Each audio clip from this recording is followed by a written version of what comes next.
Alright, so hello everyone, welcome to the stream. We're continuing the great long ass setup session. About 6-7 hours in on the just sitting up part, which basically covers just the mesh. Getting down to the Deformers now. I mean, I had part of the parameter setup done, but still progressing nice and slowly. So once again, it's probably not going to be any kind of fun motion being added in this session because the former setup also takes a very long time.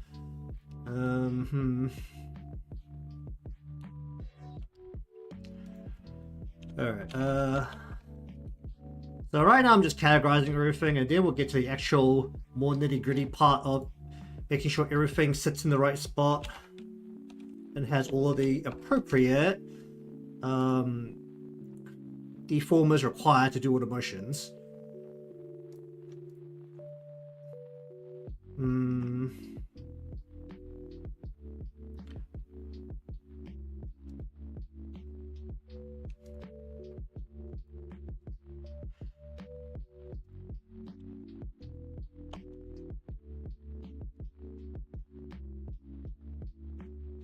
It'll go like this.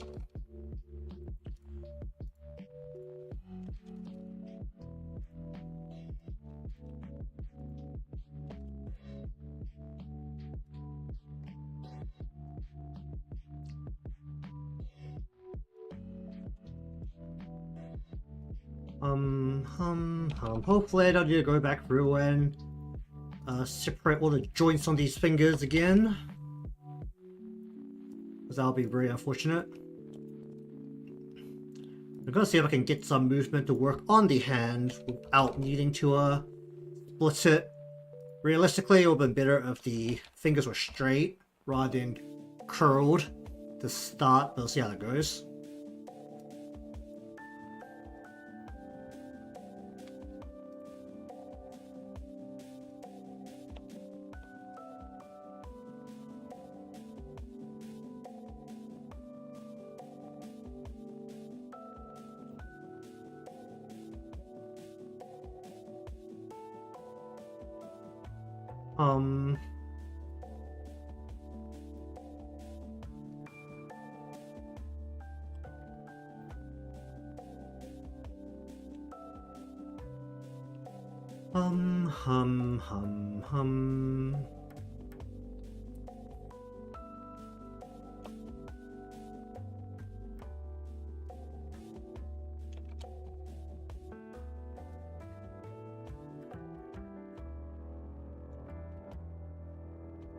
Does the wrist need to be separate from the lower arm? Probably not.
Alright, how should we separate the center part of the body?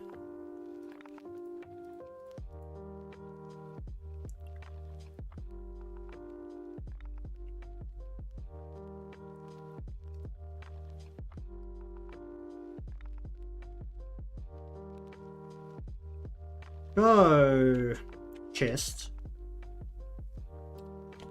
upper torso let's go with.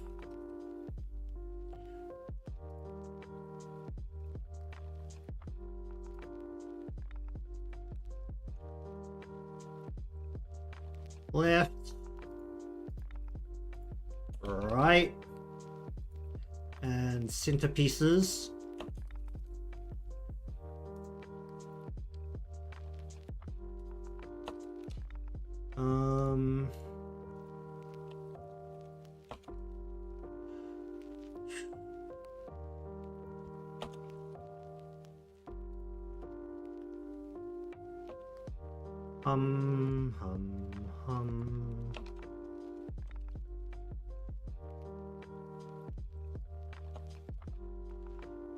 Okay, then we have the ribbon. Now once again we kind of have a center and then the right, left. Then how do we separate those two? You have the knot at the front and the band.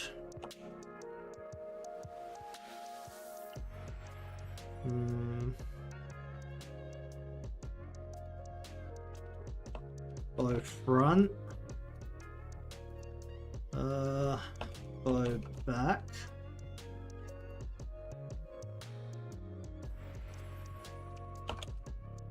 And you have the bell.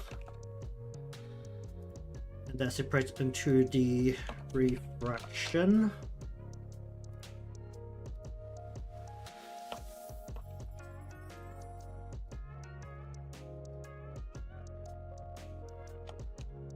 Hum hum hum hum hum hum hum hum hum.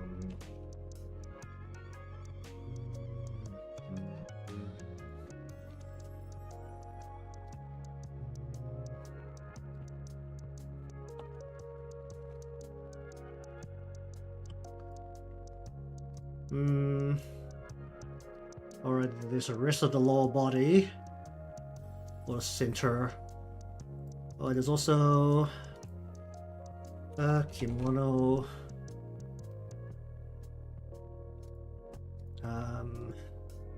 Let's go and back. The chest, and we've got the neck in here this time.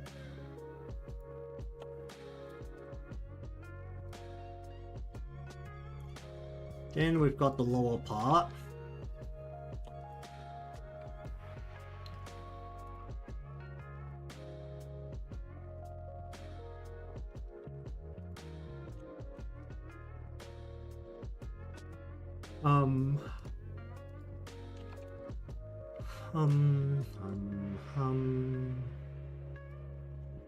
Just goes with that. I haven't really drawn in all of my shadows. But they're not the most important right now.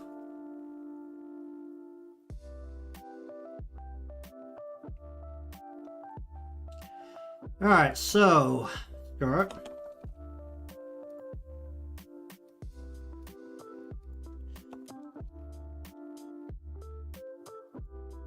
Hum hum hum hum.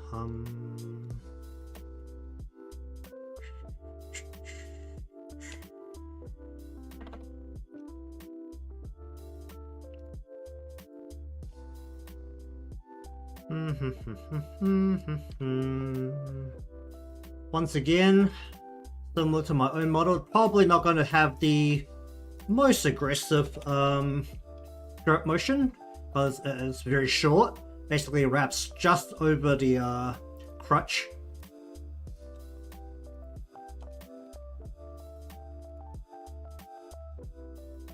It's not going to billow all over the place.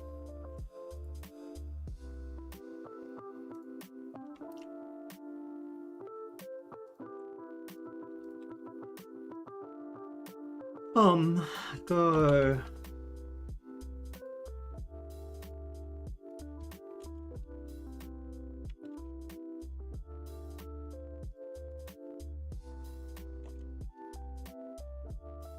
Hmm.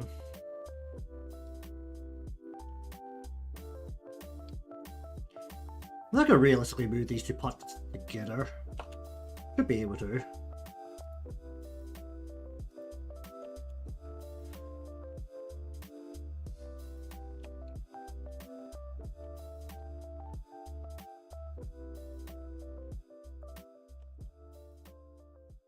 Yeah, we even need these.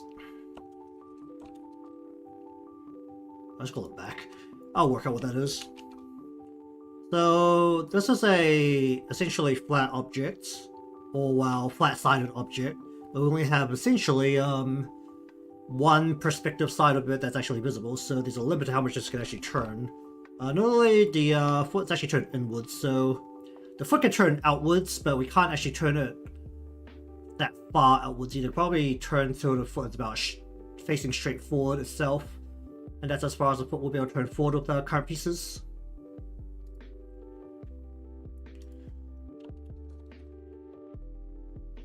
I'll go phi curve into the actual foot.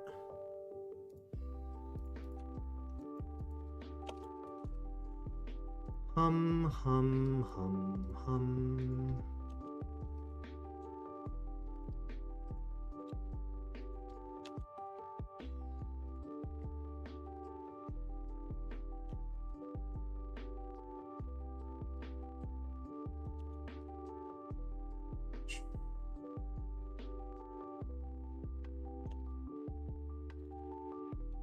Okay. Well, that's all the categorization. For most parts, the eye is completely untouched.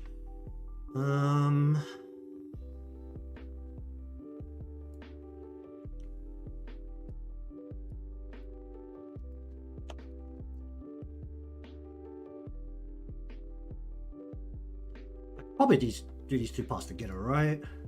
Realistically speaking.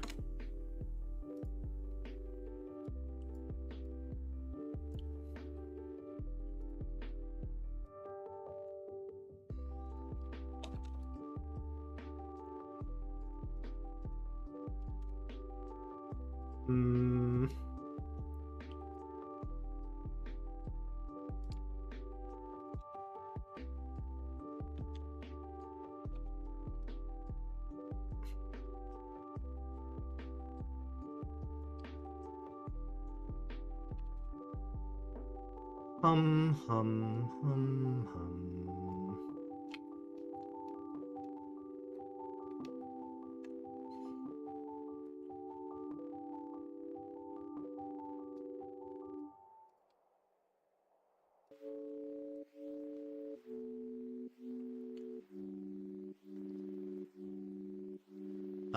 It is now on to the point where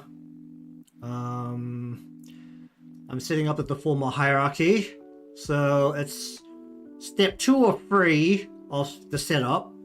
But hello, by the way. Go lights.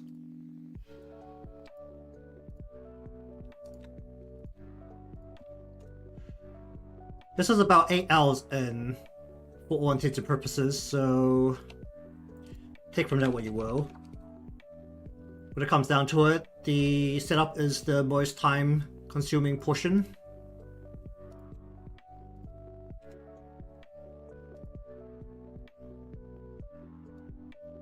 I can't add shaders, so that's that will be a problem.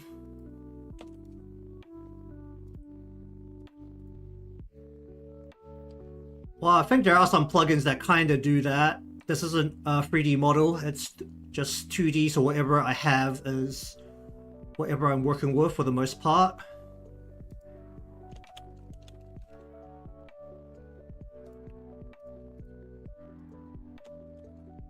Hum, hum, hum, hum, hum, hum, hum.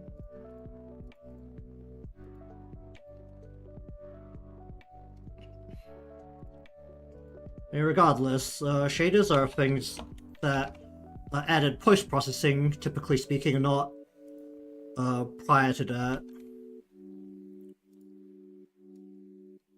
Well, at least that was how it was like when I was still in game development. I haven't really done too much since then, and while I was on the programming side of game development, so I wouldn't say I'm the frontmost person to talk about that stuff.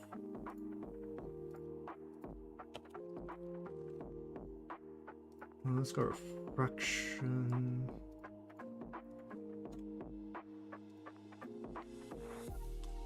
Alright, how many more pieces are there?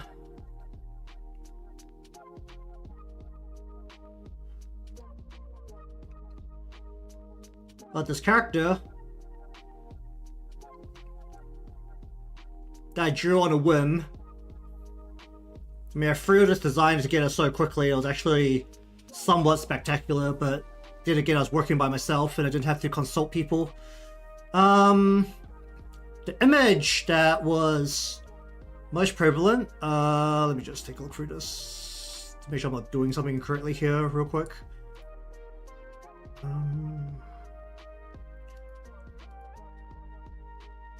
Was it the most prevalent image I had at the time was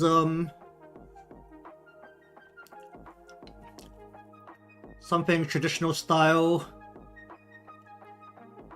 no real other setting, but the theme originally was supposed to include some kind of harvest or nature theme to it. Eyeball. Should I just say iris? Let's just go iris. Then... oh, where's everything?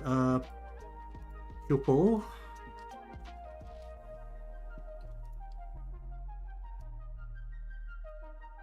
I mean, I'll be real, there wasn't that much thought put into it.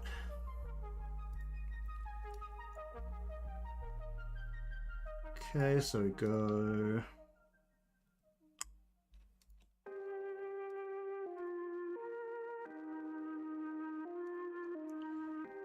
like that. Iris, and two... oh my god, where is everything? Pupil.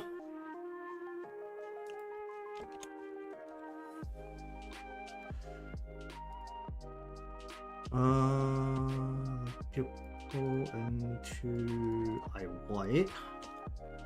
It was this model. I mean, I made it on the premise that I wanted to try drawing a shorter stature while also including some bodily curves, because some people like that.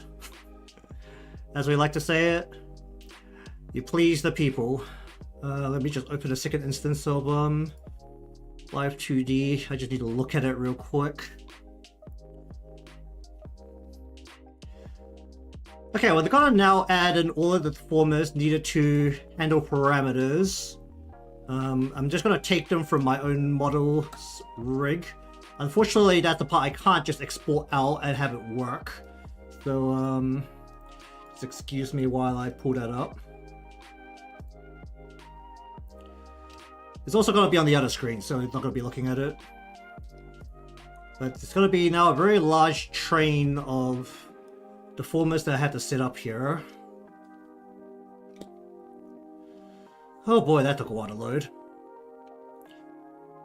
Okay, let's have a look at this. Oh right, I haven't brought in any masks. Oh my god, my deformer thing's so long. Alright, so here into each piece requires...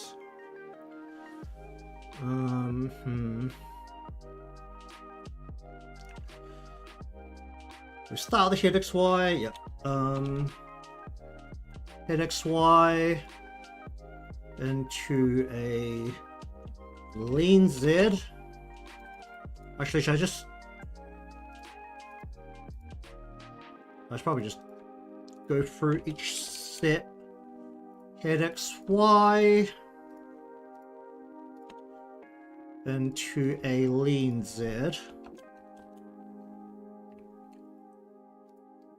I mean, I'm not like a big lore person, so at most I'll think of a general theme while creating a character, and that will be as far as the thought process goes. Because in terms of that factor, I'm definitely a minority within the VTuber community, is that I don't really care for lore at all. Because honestly, I think it's all kind of stupid. We shall go... I'll go into X3 here.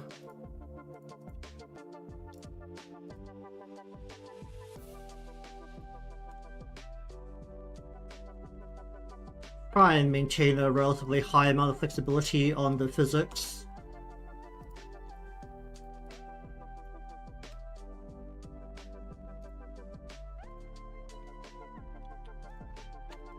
For me, it's less important.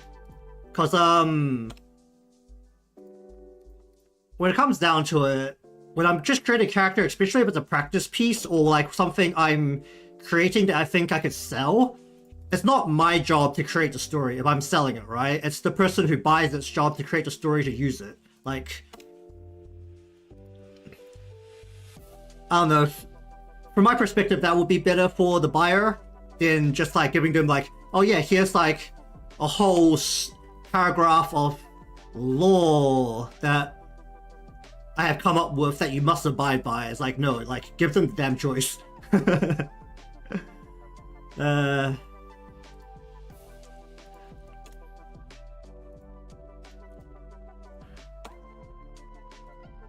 I mean, I personally think lore is like absolutely stupid anyway, especially when you're just the when you're being a creator.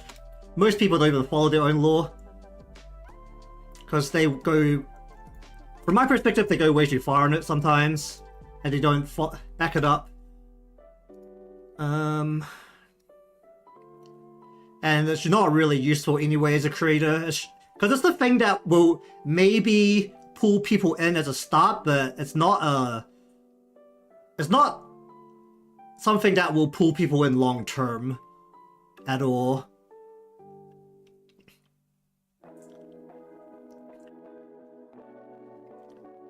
Especially with how saturated the market is now. I mean, maybe like around when COVID started, which was about the same time, there was a big push on the Western side for VTubers into the indie scene. There might have been some argument for having a very elaborate bit of piece of lore, but with how saturated it is now, there's not really that much point, because you're just there isn't like a lack of choice now.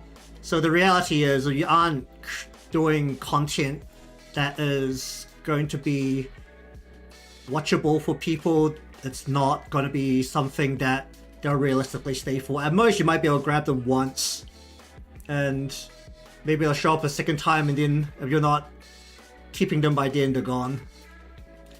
And then you just end up with this big inflated number to start, and then the number will like very quickly dwindle, and it could be very demoralizing. At least that's how I view it.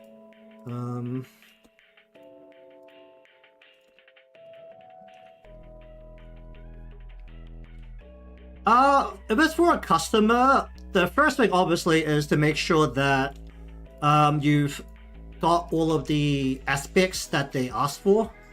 If they have a character already designed, so like they have a character sheet or something, then that's a lot simpler, because then it's just a matter of going through and saying like, okay, like this part may have to change like this to work within Live2D if they're looking for a Live2D VTuber model. If it's a design straight from the ground up, I can't speak too much on that because I am not particularly well versed in that field, because I've only had to work with people who've already had a design. But it'll be a matter of like sending it back and forth, making sure that you're putting in what they want. That's usually how I go about it. You can suggest things, but ultimately the requirements is that the client is the one that's satisfied with what comes out.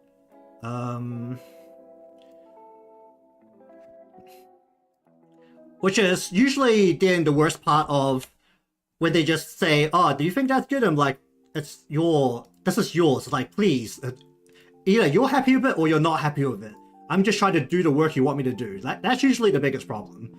Which I did have like very mildly on the emotes commission that I did a while back, where the person was very happy with it first try, and I ended up having to like just throw things at the wall a little bit and just have variations that I cooked up myself, and just okay, like here's all the variations, just please choose one. Like, don't just tell me it's good and not say like, yes, this is good for final or this is not good for final. Like, that's mostly what I want to hear. Is like, yes, this is final, or no, we need a revision. like please change this, this, and this. Like, this bit's not good, this bit's not... It's like, this bit can have a slight change. I mean, that's the same for like any work, right? When you have a client, even though you're out in like business. Like, if the client doesn't know what they want, that's the worst part.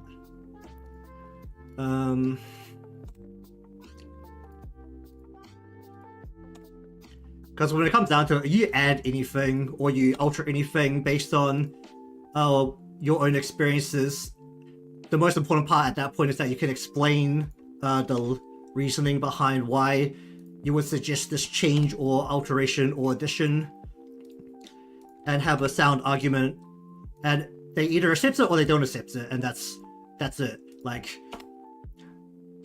at that point, the worst thing would be if they're like, oh, like, maybe, I don't know, maybe, like, do you think it's good? It's like, no, I'm asking if you think it's good. It's your thing. Like, please, just make a decision.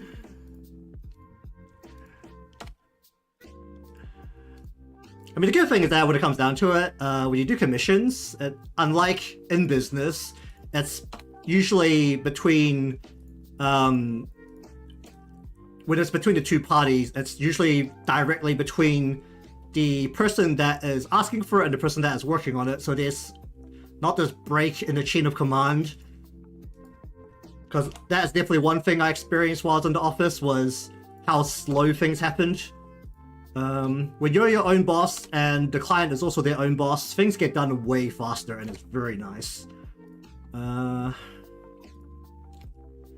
It's like you don't have to wait for you to tell your superior, like, this part's good, okay, then they have to talk to the person on the other team, and then that person on the other team has to talk to their boss, and then maybe that has to get approved, but actually no, both of the bosses now have to go tell the big boss that this is happening, and then the big boss has to sign off on it, and then when the big boss signs off on it, they have to pass it back down to your boss, and it becomes a giant ass chain. I mean, that's like why it would be a little scary to work with a more corporate Vtuber group, if there's actually like a business person that you're talking to at the top rather than the person who you're directly making it for. Because there's a chance that they don't know what they're talking about, which is always the scariest part. Like, when it comes down to it, usually the person who's just in charge of like business, that's the only thing they're in charge of. They have no idea what they're talking about. It's honestly better just to have the specialist sitting there with them as you go through it to make sure everything goes through right. Let's just spell it correctly.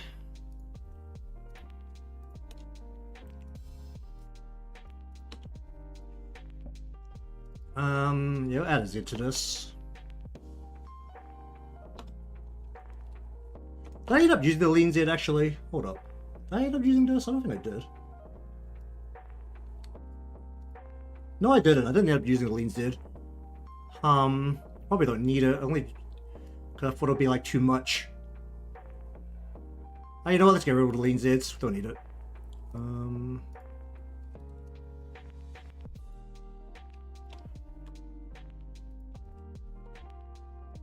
That's when it becomes too bouncy and everything's just all over the place. We'll do the Z, but we just don't do the lean Z.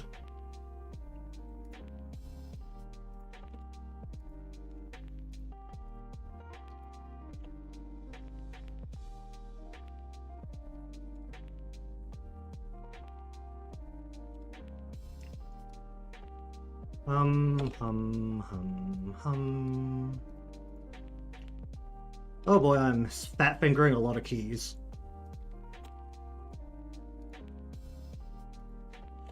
What do we want here? I think we just want a single Y. Yeah, this will work with just a single Y, I think. I'll still number it just to make sure if I need to add a second one later that it's very quick. Oh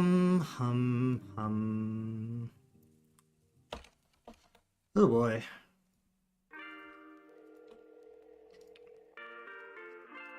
Oh yeah, on that note, like, because communication is so important, that's why, when you asked me where we could do, like, commission information over the phone, that's why I would generally argue against it. Especially, like, having everything written down, and especially with how text chat works these days, it's just way less of an issue.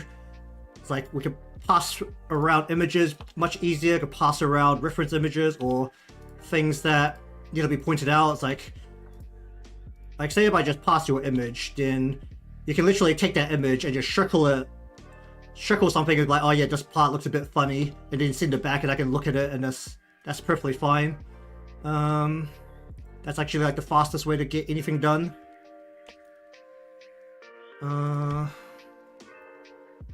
All these written transcripts.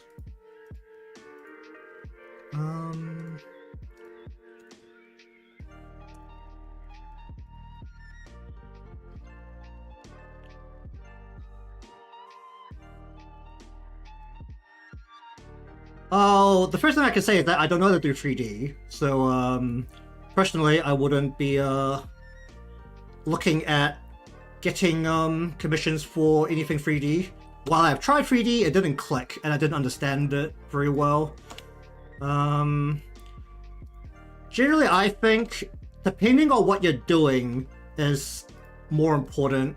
3D, if you're getting a cheap Vroid one, I heard it's quite cheap because most of the assets are pre-made. I'm not that familiar with it because I didn't actually know about Vroid until after I had learned. Like, it was literally after I'd made my first model. Like, I'd really spent the time learning how to draw, learning how to do Live2D before I even heard about Vroid. Because my understanding of 3D models was you make it in Blender or something similar, like something like Maya, and it's like full 3D, actually like 3D sculpted model.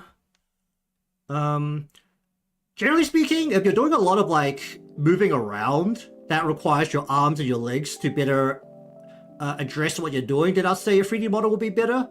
Otherwise, it's more of a choice. I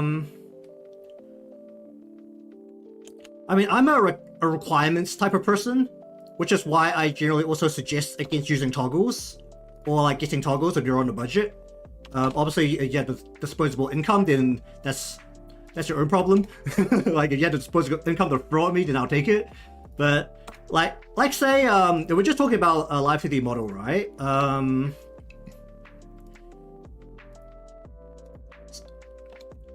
If you're talking about Live2D model, then if you're like a gaming, if you want to be a streamer, you want a Vtuber model to represent you as your camera presence, I would say that toggles are basically useless to you if you're just a gamer, because then there's like any reaction you can make is going to be late because your hands are on the controls for the game.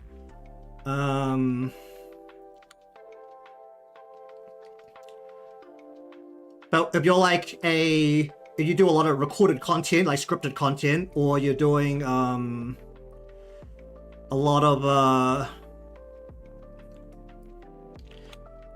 like game shows or something, where it's like your hands can be on the controls of toggles the whole time, then toggles may be very useful to you to better express what's happening in the game show or within your scripts.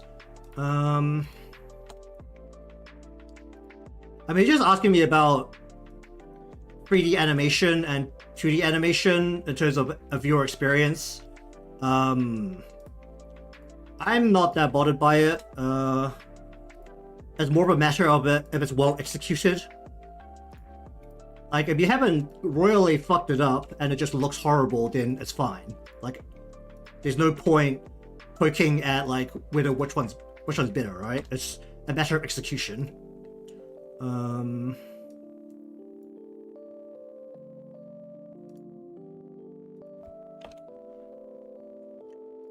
it's really weird that I talk about requirements and processes a lot more than other people rather than just appearance. My background is in programming, so a lot of the things I'll talk about are very requirements-based and logic-based. So maybe my view isn't the best to take.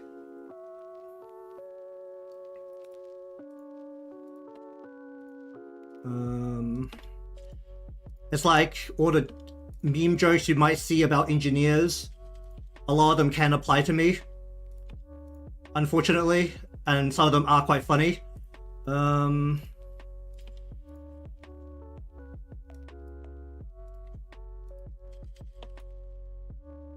How far down are we?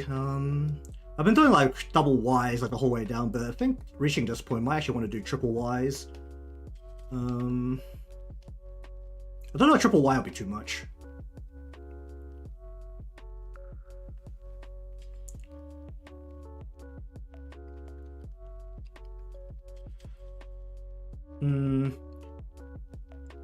Well, the most frustrating thing would be if they don't provide anything apart from a very vague description. Like, no matter what, I've made it like very clear in my terms of service that it is the client's job to bring the idea. Like, I'm not your idea person. I can help you flesh out an idea, but I am not the one making your ideas. like the idea is yours to create and yours to bring to the table. Which is why I think at the top of all of my sections within my commissions page, I quite clearly say, like, please provide detailed descriptions and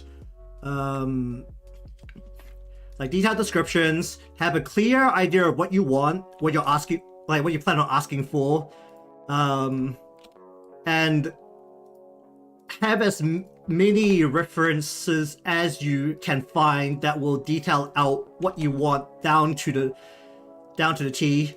That is very important, because when it comes down to it, the most important thing is the communication. If both sides don't know exactly what the other side wants, it's very hard to create a completed product between the two parties.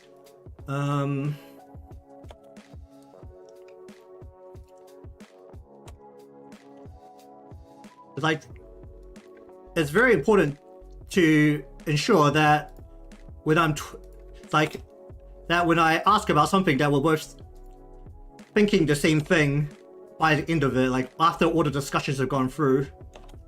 I mean, the most important part is very specifically, I am not your idea person. You are the idea person. You're coming to me with an idea, so please have everything prepared to be laid on the table. Like, no, you're not going to overwhelm me. I am asking for you to overwhelm me with all of your information that you're going to provide me. Like, that. It's like, if you don't give me enough, then I can't create a satisfactory product, and that will become a problem.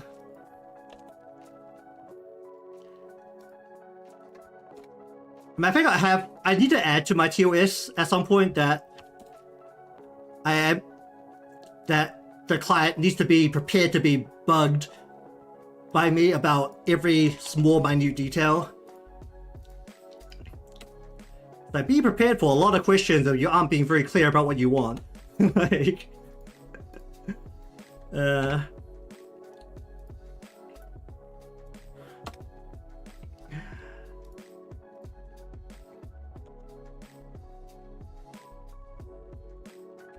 actually, I'm not gonna bring it up on screen because that will be a breach of privacy, but I'm going to bring up the chat I had with the person I did the emotes for right near the start. Let me just see if I could go all the way to the front of this chat.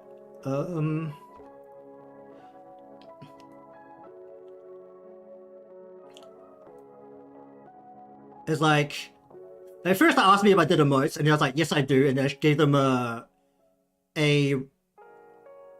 example of my emotes, and then they asked me if I did YCH emotes, the your character hero emotes, which is basically using a already created base to just slap a character on top of it.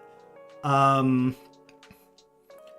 the time, I didn't have YCH templates personally, so I told them like, yeah, just like I can use these references you've provided me of someone else's YCH emotes or emote templates to act as a base, but I'm going to have to change it because these are not my templates, and this person specifically has not, or like they haven't explicitly said that they allow for other people to use their templates. So I was like, I'm going to have to change things. And once that was through, like we both understood that, then I was like, okay, so like what kind of emote do you want? And then they pointed out all the ones from other people's YCH templates. But I was like, okay, like so like this is like the general idea of what you want, and like as long as you understand that I cannot copy these directly and I must change parts of it. It's like those are like kind of things that has to like go back and forth the whole time between the clients and the commissioner, just to ensure everything comes out correctly and no one's hurt by it, even if it's a third party.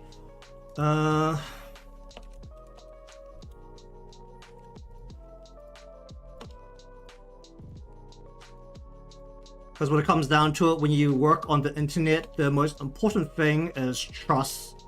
So once you lose that trust, and it's with how fast word can spread on the internet nowadays, it's pretty much like a death sentence to trying to work on things, to do work on the internet. So you have to be like mildly careful.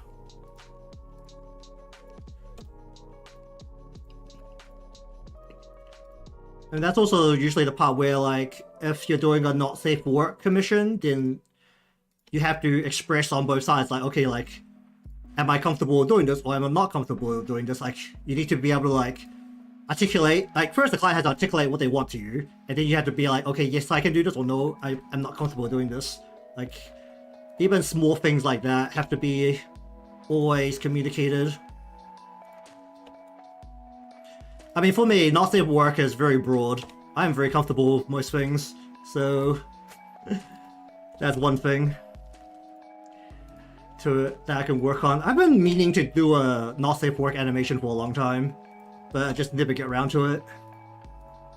Just mostly because I usually work on this stuff on stream and less in my private time, and I obviously can't do not safe work stuff on YouTube. I'll get kicked off very quickly.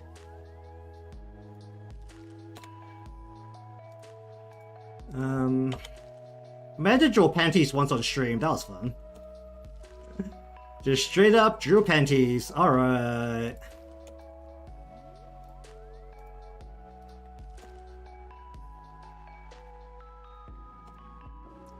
It wasn't everyone's favorite plain white. It was striped.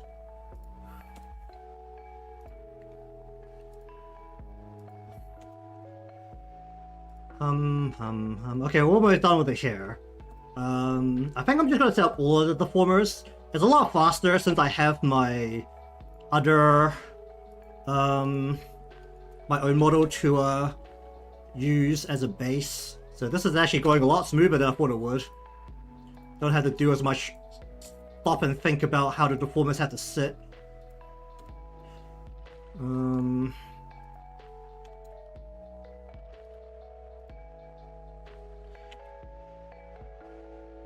And actually, you go back through one of my old rigs and see if I actually did the eyeball Y, because I usually don't bother doing it nowadays, because the NVIDIA tracking for webcam on VTube Studio can't track it.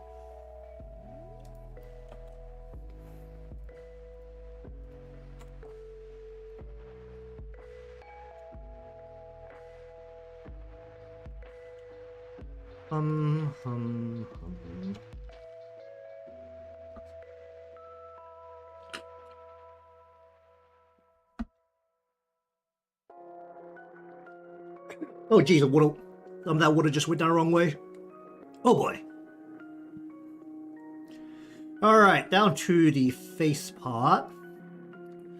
Alright, oh yeah, I should probably, just go ahead. Close the hair, and... How much is there to this part? Head... Because all of this needs to sit under...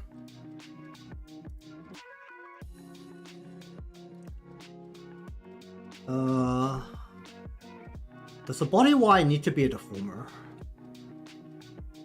Or warp deformer, or can it just be a rotation deformer?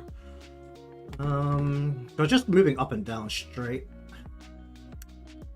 Well, if it doesn't work, we'll just make a warp deformer and slap it in. We can always have it inherit the functionality. Body, do body Z. And 2. Gonna once again do the leaning over motion rather than having it just do the raw lean. So that's gonna exist there. Alright, face. Not this, but the eyes. Okay.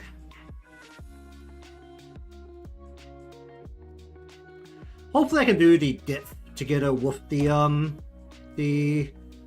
lid and the brow without any problems. I'm kind of banking on that. But let's have a look at this. We go from Heirachy into open.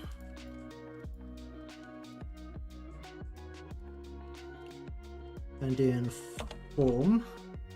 Don't know how much I can do with form with eyebrows in this style with it very thick.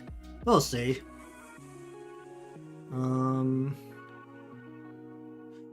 Once again, we're gonna go Heirachy into open, into form. Don't know if I should be doing form before open. Did I ever end up working it out? I don't think I did. I never tried it.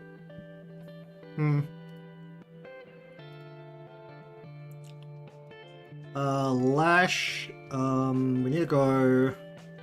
Alright, how was my highlight working? My highlight just goes over the whole thing. Well, it's kind of slapped onto. Oh no, wait, my highlight goes over the whole part. So I merged that down. I could just merge it down, then it wouldn't be a problem. No, I think I'll just leave it like that. We'll attach this to the main part of the lash and say, what is top? And then side.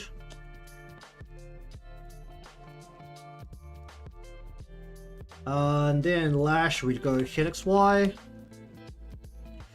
Oh right, do I want to try the eyeball XY as well? That needs to happen before open, realistically.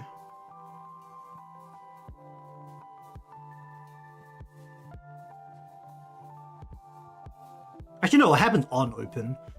But I think we'll keep them separate while working on it so that it can be later bound or passed down to the open. So we'll have eyeball XY.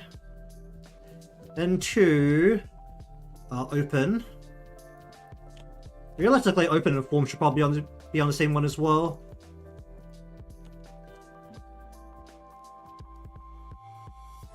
Into form. Have the same set here. We'll hit XY into eyeball XY. Into open and then form. Actually, you don't need form for this one. Probably. Actually, do I? I probably don't need form realistically. Alright, lights. Where are my highlights?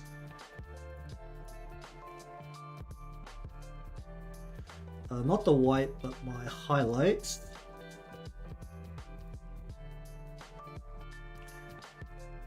So brow, lid, lash, lights. For highlights, we have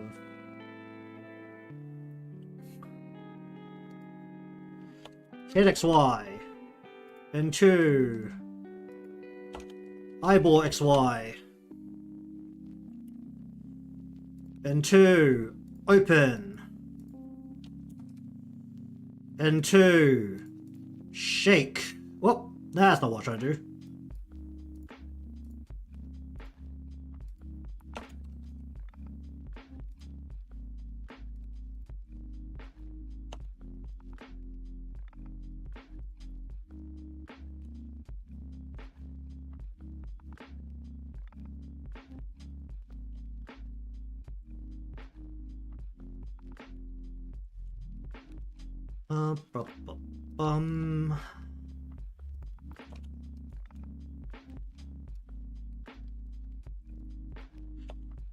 Oh boy.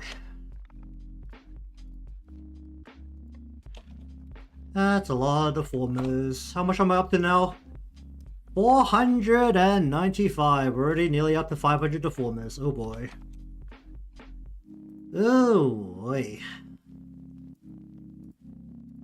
Where did I have the shine part? I think I just had a hit XY, right?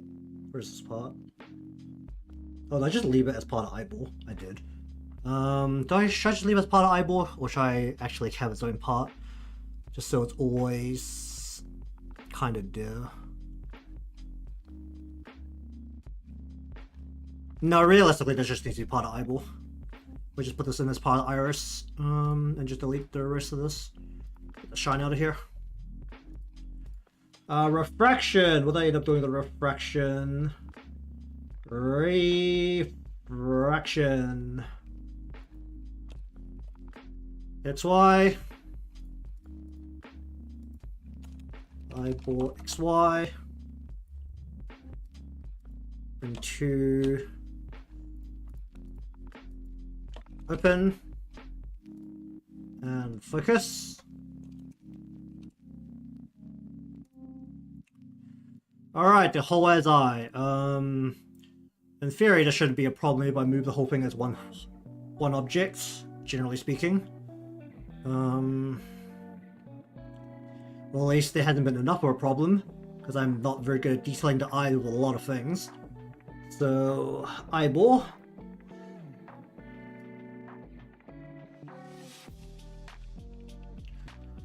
Hit XY. Eyeball XY.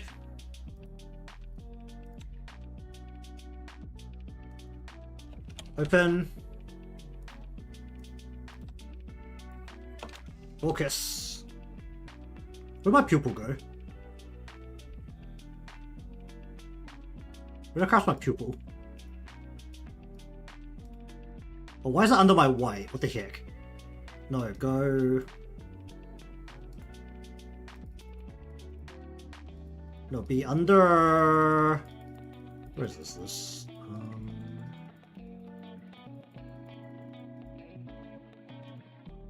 There. The pupil doesn't require as many parts in general. We just need a hit XY, a eyeball XY, and then a open. Don't think I actually used that, but okay, eye white. We go NXY. Do I need does it need to have a eyeball?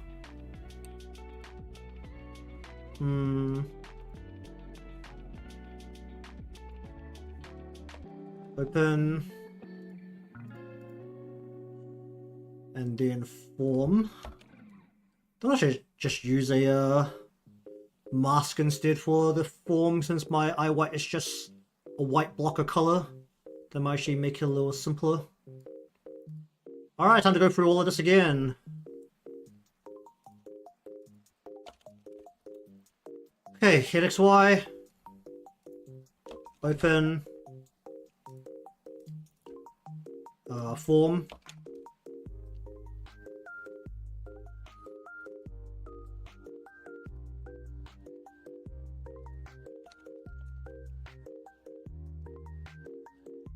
Oh, the lid might need an eyeball XY actually if I want to have some extra eyeball motion.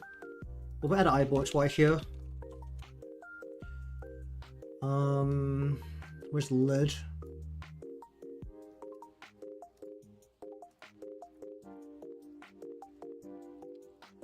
It's quicker if I just change the names of these. Eyeball XY into open. Into form. That generates it quicker.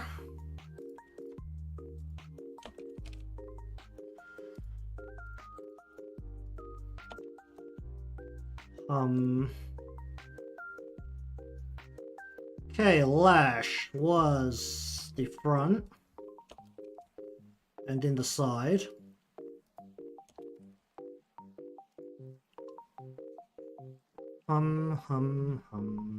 Should probably actually get around to watching a whole video about blend shapes.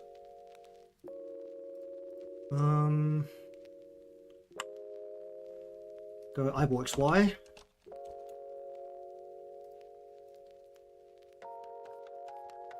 Open. Then form.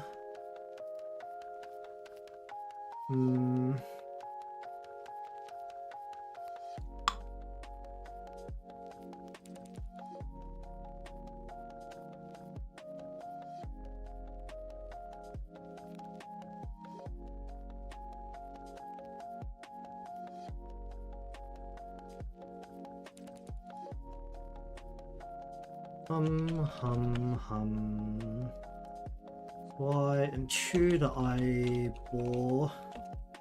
Y to open.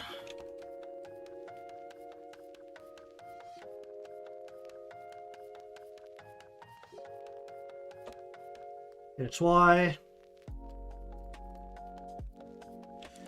to eyeball XY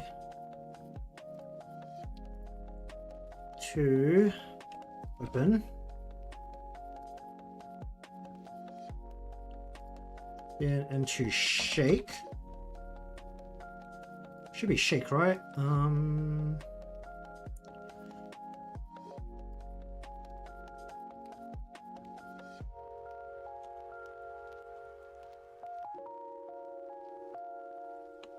XY into eyeball XY to open.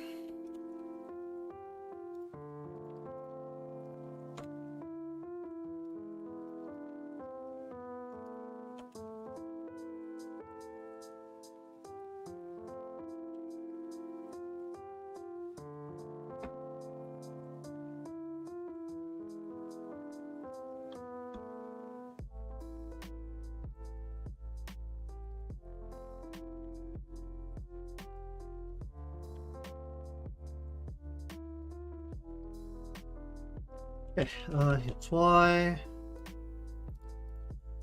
There's eyeball XY. Open. And focus.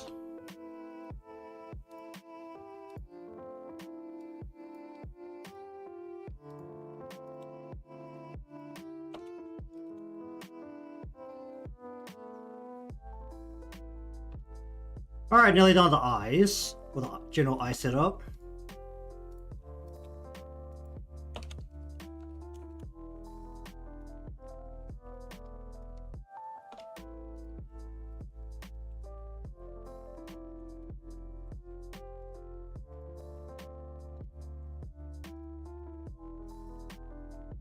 Open. And then focus.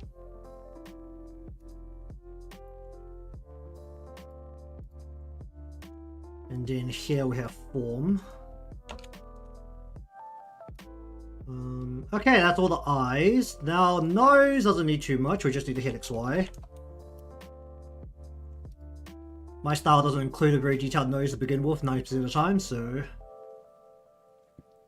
it's fine. Hit XY. Only needs to hit XY. Oh wait, what the heck?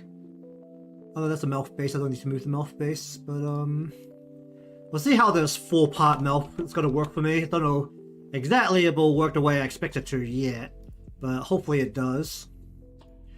Because what I really need is just a way to corner the mouth a little bit better.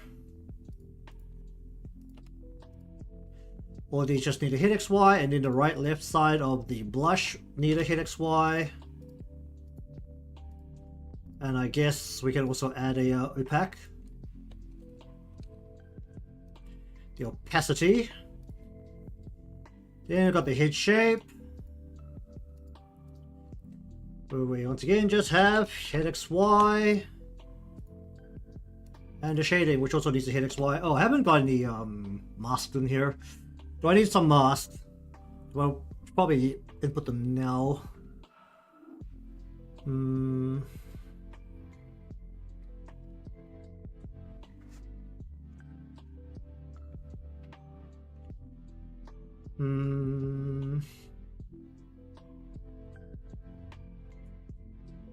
That should be fine. Alright, so that is the whole of the head. Now for the upper body. Oh boy, not another gloriously long part. Alright, what part is this? This is the shoulder.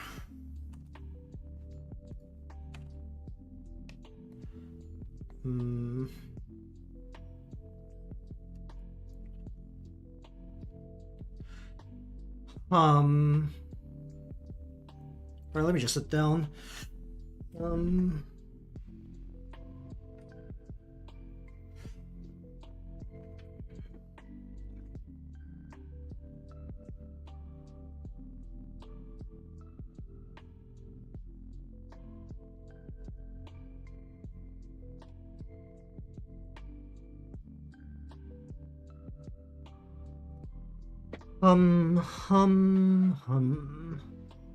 Okay.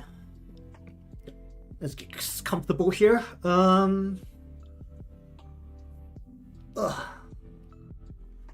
Alright, for this part, let's see, how should we go about it? Go body Z. It should be consistent with all of this.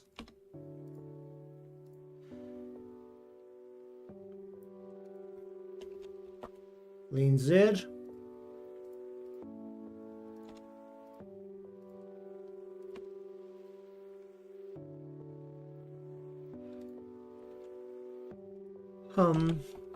Body X.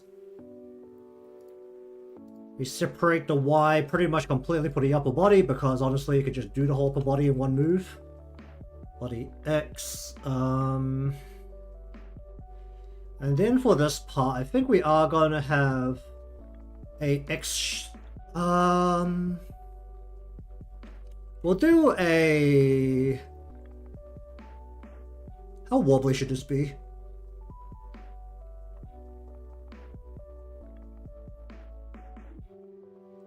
We'll just do an X1, I think. We should do an X2 for here. I might need to shake almost the same way that breast physics works. So we'll do an X1, X2, and then a Y1, Y2.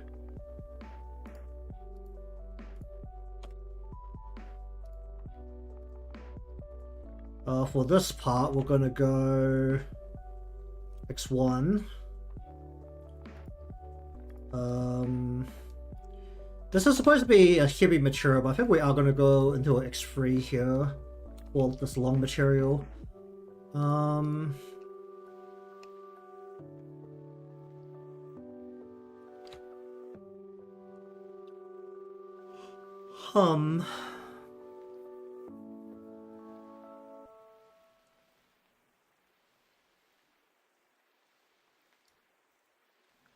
Go Y1 or Y2.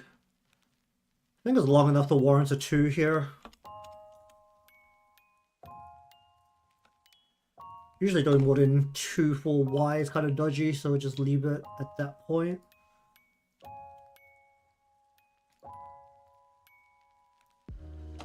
All of this is gonna have to follow over. Realistically, the pattern's not gonna be affected by the lean Z. It might be affected a little bit by the body Z, but lean Z is pretty unlikely. I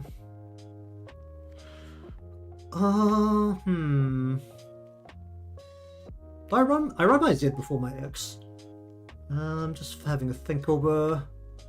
Do I need to have a Z on this with the body leading over? I do. Oh no, it's gonna be held by the Z, so that's fine. I don't technically need a separate Z for that. Then we'll go Y1 and 2, Y2.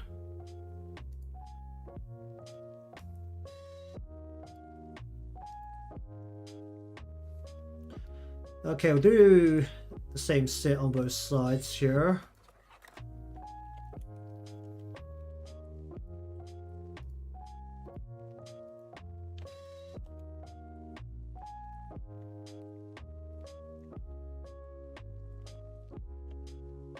Good afternoon indeed. How are you doing? Let's go. It's 1, 2, Y1 and 2. Roll some jiggle physics on this part.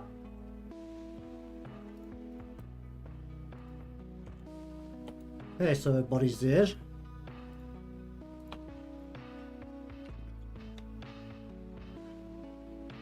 Well, you know, if I was rich, I'd pay my bills at a much more comfortable rate. Or you're just asking if I could be rich, then yes, I could be, but at the same time, I could also not be. Bit of Schrodinger's money there.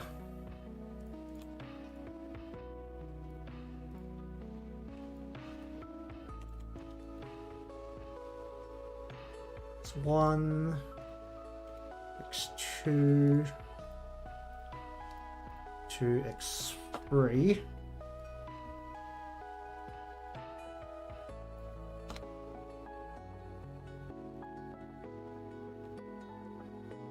Oh boy.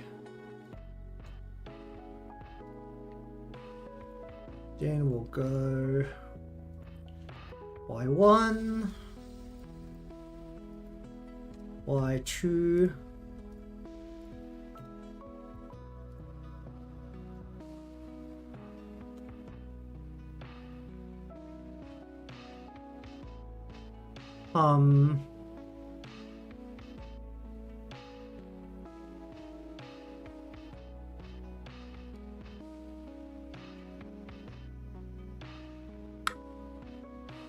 I haven't thought about how the sleeves are gonna act on the Y. Should they pull towards the body or should they not? They're like up, down, or swing out and then swing back in. Okay. This is... okay, there's the shoulder piece which needs the same as the other shoulder pieces. So go body Z. Oh wait, shoulder and the back and 2 body Z, which is the same over both pieces. Lean Z.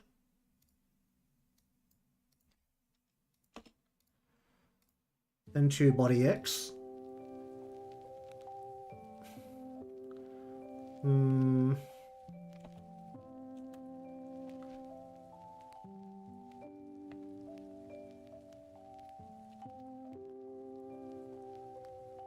Then for this part we need a X1 to 2.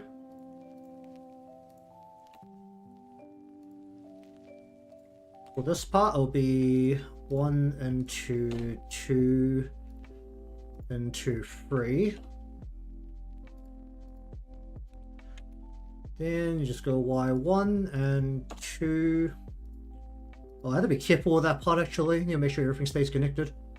Then this part will go also Y1 and Y2. Okay, that's the center part of the body for the coat. Alright,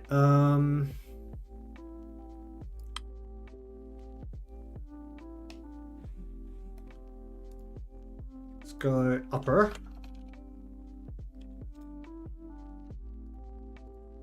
Lower. Okay, let's have a look at arms, because there's a lot of things to put on the arms.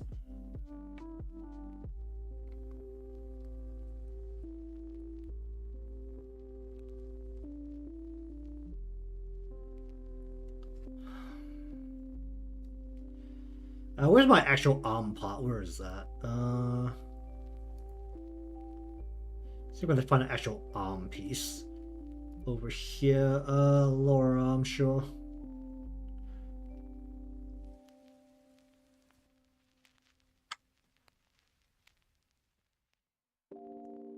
Alright, so for the upper arm,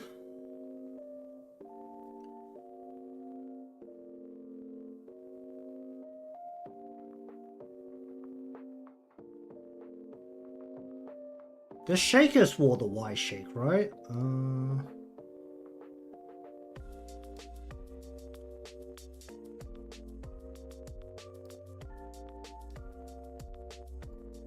No, this is a Z shake. Where did the arm... Where did this go into then? This went into a separate Y. Okay, lower arm, Z shake, body XY, and then Y. I mean, it works, so I don't really have any real reason to question it.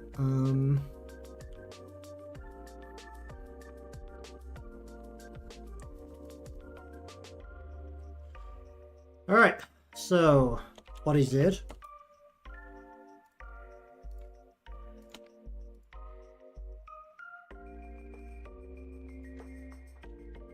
Lean Z. And then the upper arm, as we go down the body, will have increasing amounts of Z shake. Still gonna have this even in this model because of the way I set it up and the way I plan to do the motion. So with each Z shake, let's just call this a 1. And then this one will need a 2. Then after that, we'll have the body X.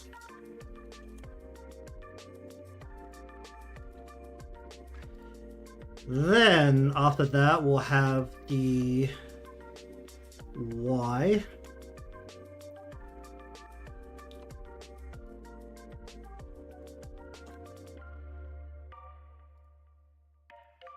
And it goes down the body, this will increase as well.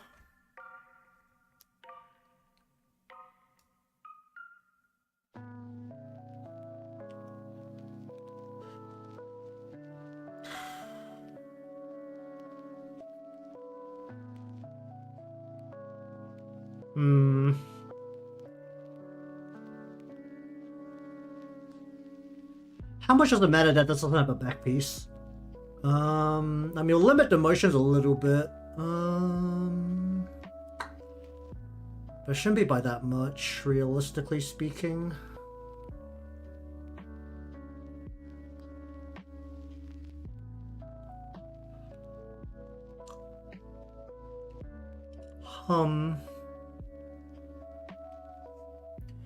Alright, time to get the really ridiculous part on the hands. Okay. Did I just do like an overarching hand part as well? Oh my god, there's so much shit.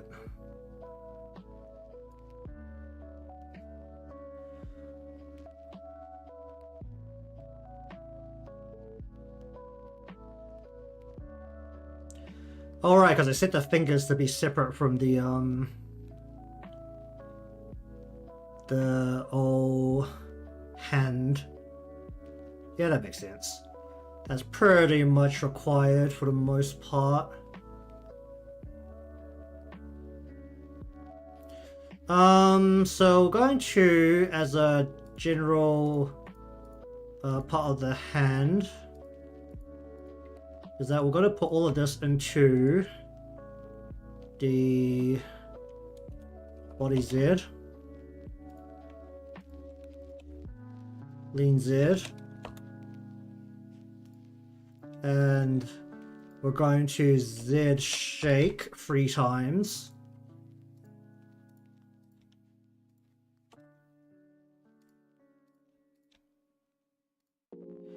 And then for each part of the actual hand, apart from the palm, I think, we're gonna go,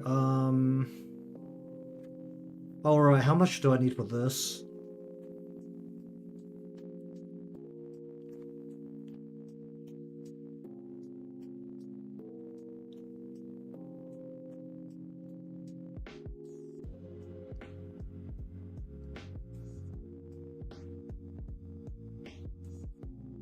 Alright, having another good old think about it. We'll go Z finger. This is the thumb. We'll go Z finger 2.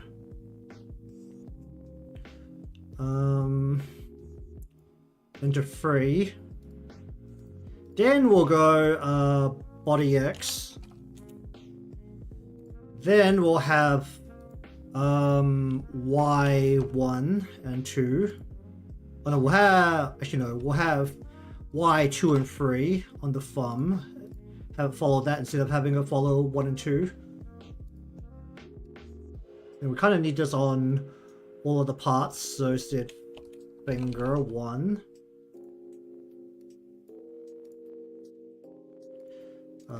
2. 3.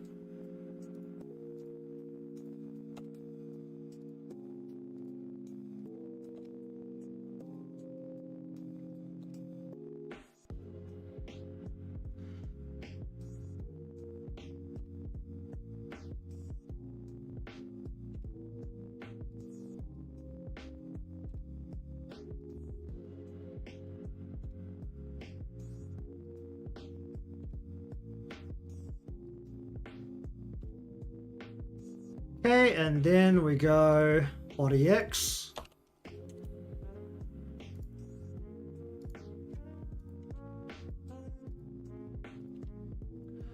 Does the palm need anything for the finger part? More like a fail-safe. We'll have a 1 just to make sure all the joints stay connected, and then we'll go into the body X. And then for all of these, we're going to need a Y1 to 3 for the 3 different bone joints of the finger. We'll see how well this works with the fact that I have kept all the pieces as a single piece rather than all joints separated. Because that was also a thing I wanted to test, was if single fingers, but they're just a single piece, whether that can still appropriately work with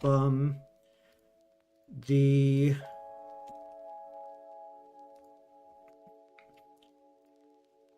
temporary path deformer as needed.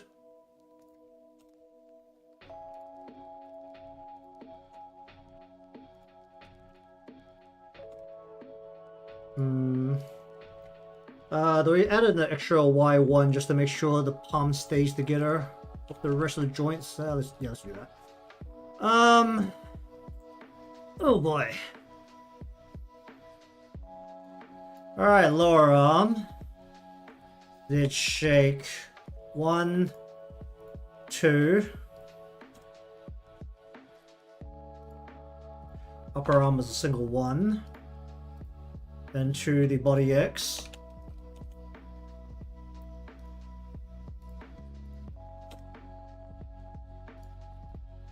And to Y1, 2.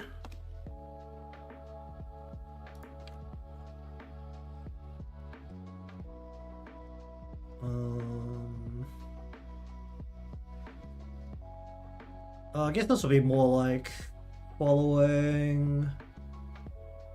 Let's need to follow both Y1 and 2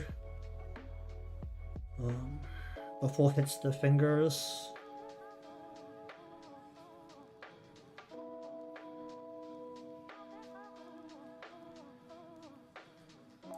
Realistically, should be okay. Maybe I might need to hit a 2 instead of a 1. Actually, no, I think this just has to hit from 2 in general. Or does it?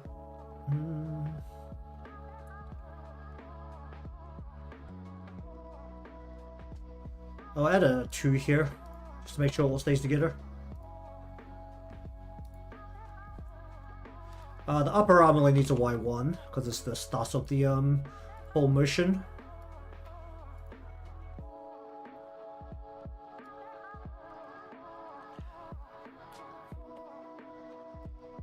Shake 1 into body X. Actually, wait, no, I don't have all the other parts of it. You go. Oh shit! I didn't add all the parts I needed.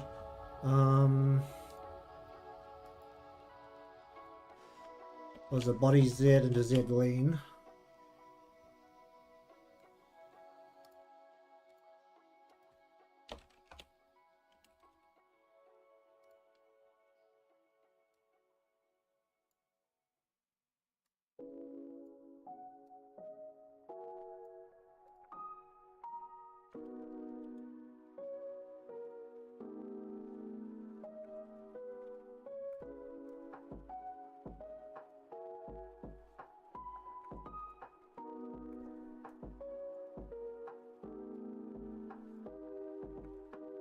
Okay. So body Z into Z lean.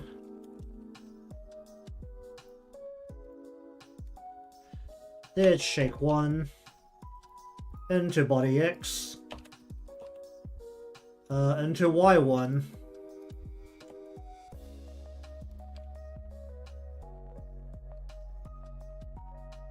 Okay, where are we now on the other side? Okay, so gonna go lower, upper, front, back, and then we're gonna go body Z over all these pieces.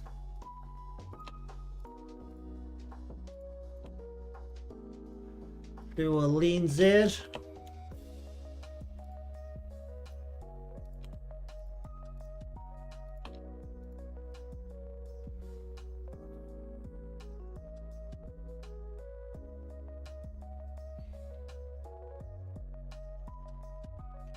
Then we go did shake 1 2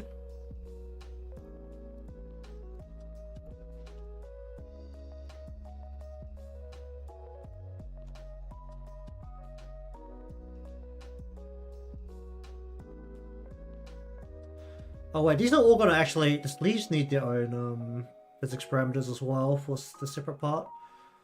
I need to rename some stuff.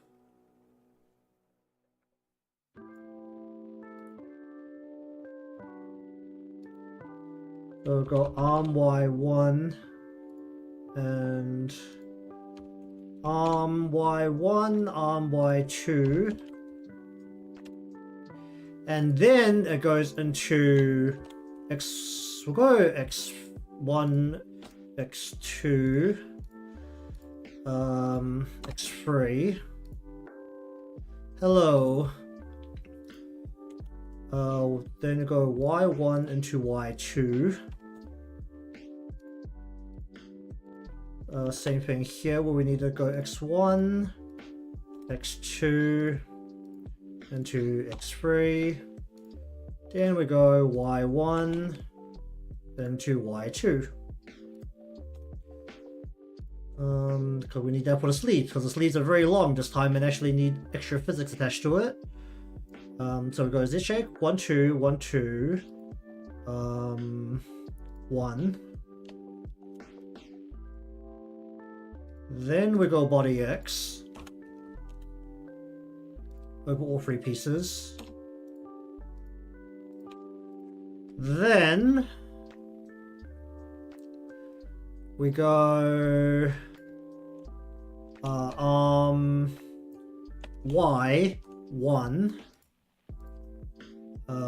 2 yeah, 1 2, and then just needs a 1.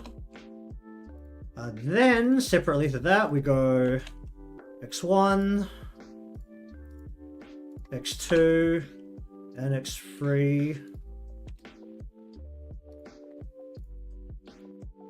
Yeah, this giant train of deformers is not a problem at all.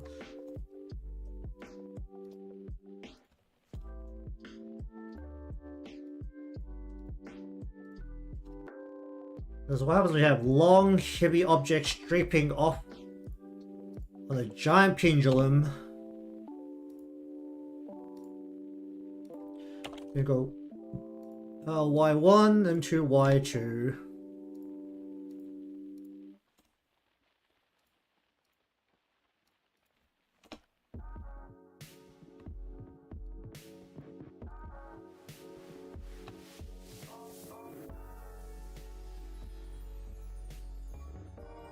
Okay, what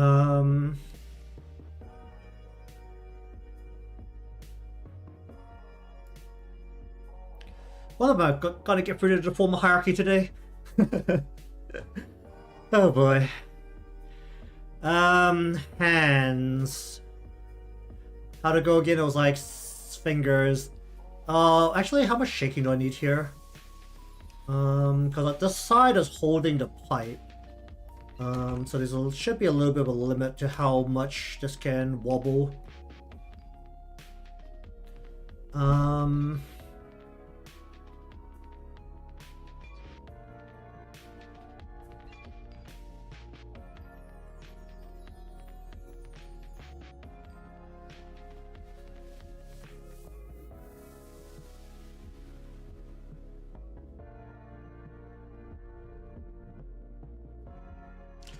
Regardless, the whole hand and the pipe still will run on the same. Well, that's the caps lock. That's not shift. Body Z. Lean Z. And then it will branch into everything else. Where we'll go body X. Actually, wait, no. We need how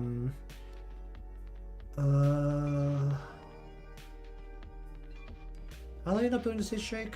Was it with everything else? It was with everything else.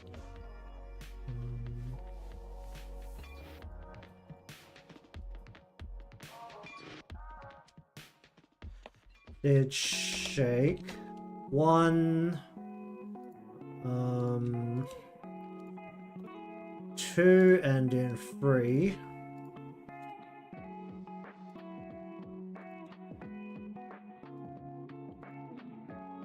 And then do finger for this side. Because we're holding something, we don't want the fingers to move as erratically, so we're gonna go set finger just 1, I think. Will be more appropriate for this side.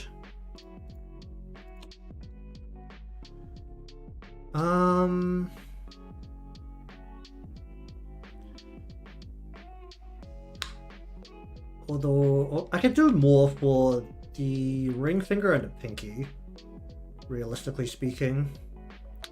But just set up the whole amount, just it's there if I need it. If I don't need it, I don't use it. That's probably smarter.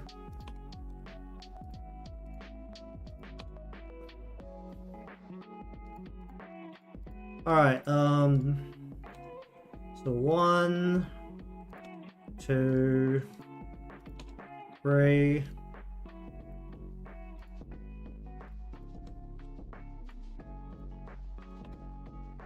2 3.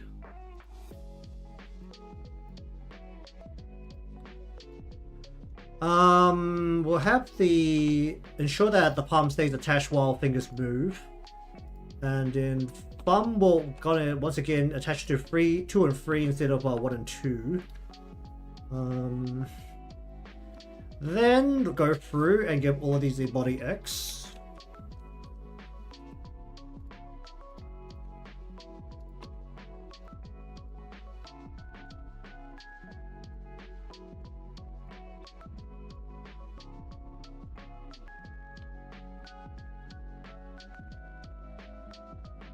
Okay, then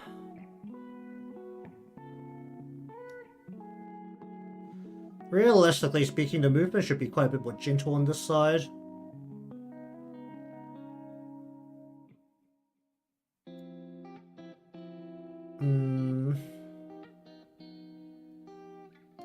Well, they still need a triple Y because the arm is creating Y1 and 2, and this is actually just a response on the 3 along with following for the 1 and 2. So Y 1 2 3.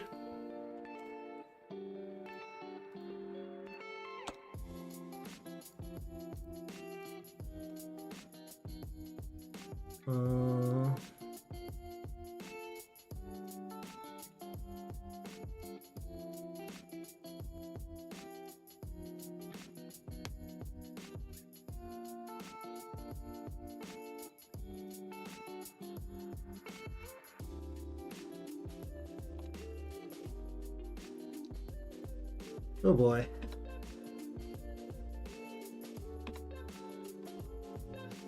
Oh, that was loud.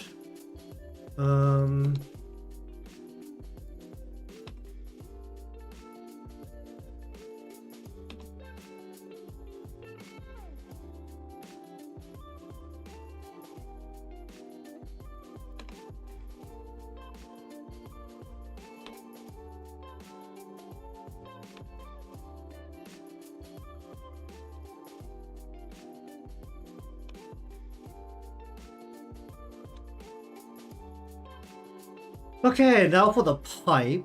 How's this gonna have to work? Well, any motion that occurs to it over the Z, which will be before the X. So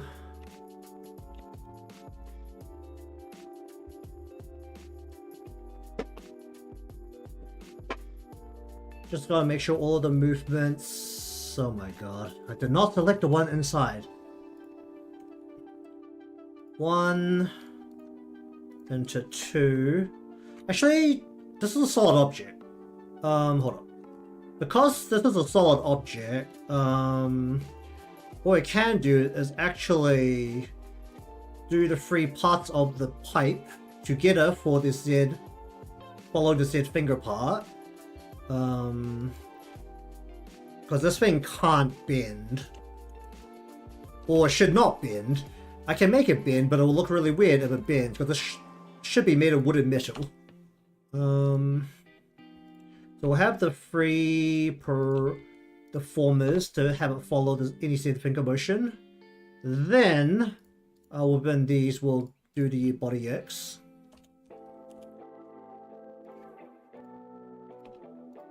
And then we'll have it all follow the Y motion that has to occur as well.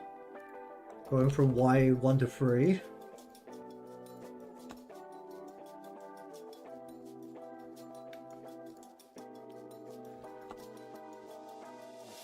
It's not that much like holding a pin, right? At least I dug out a old riff for how to actually like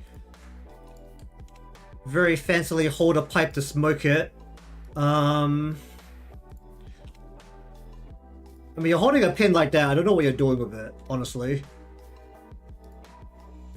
Because that's like it's on your palm. It's like the main part is resting on your palm.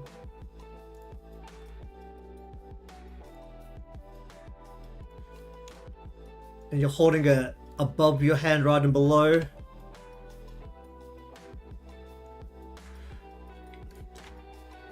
Yeah, I took close to an hour to draw to a satisfactory state from a reference image, so I really hope so. Body X, body Z. Into lean Z.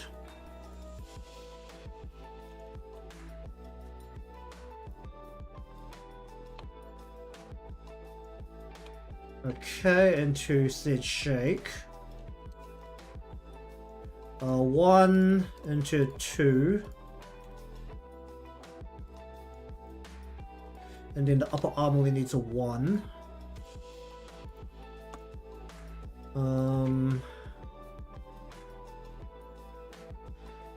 Then we have the body X.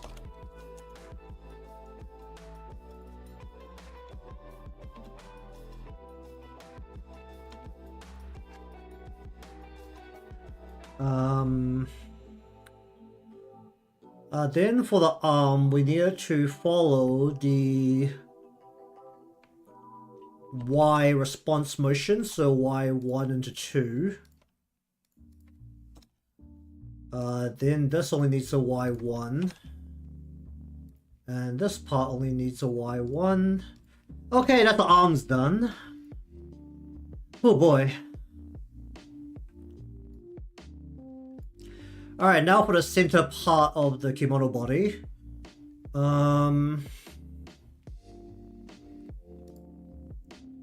So, like everything else, we're gonna go body Z.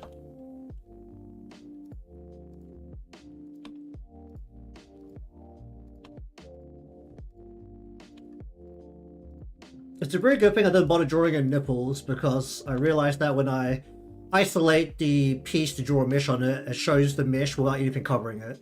So if I drew nipples onto the breast, it would have been very bad for me.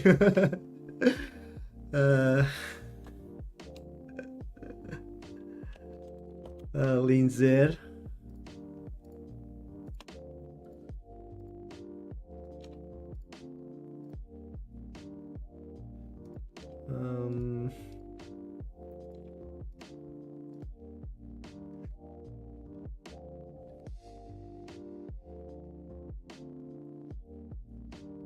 Like, can just all of the center part just be together for the lean Z?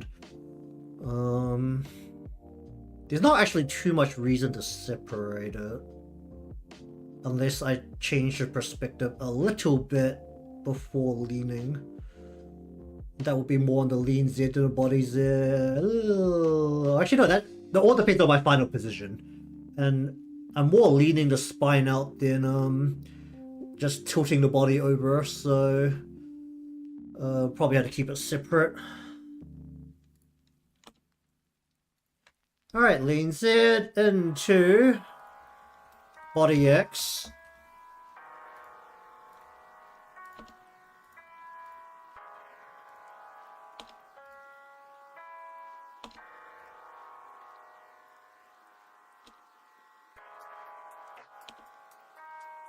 And then, of course, everyone's favorites for the physics. One's going to call them BX, or 1 and 2. Was it 2 or was it just 1? Hold on, let me just check this again.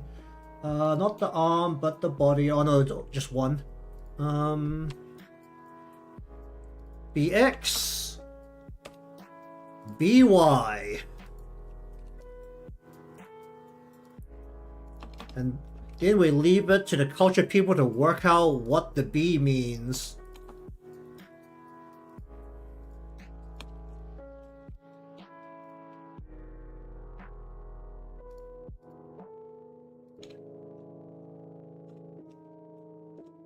That's not a Y, that's a T.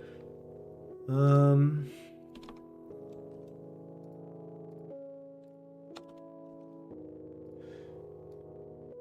we're gonna need it over both the band and the main body part. But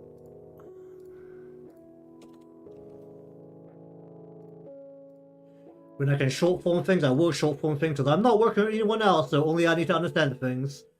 Alright, so body Z.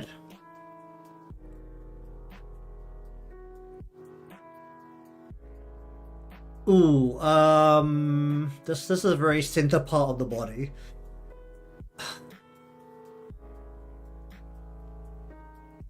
I don't know how much I'm going to be changing perspective, so I'm going to have to keep this separate. Alright, body Z.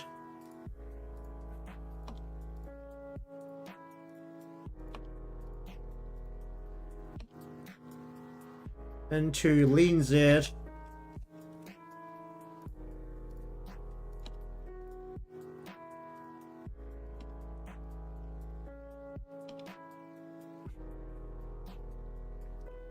Into body X. Don't know how much the neck is going to need a body X, but we're going to put that in regardless.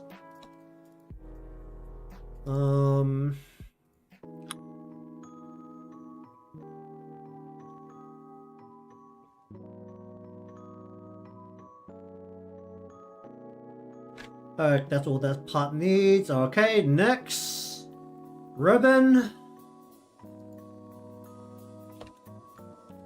Body Z. For every single piece on here.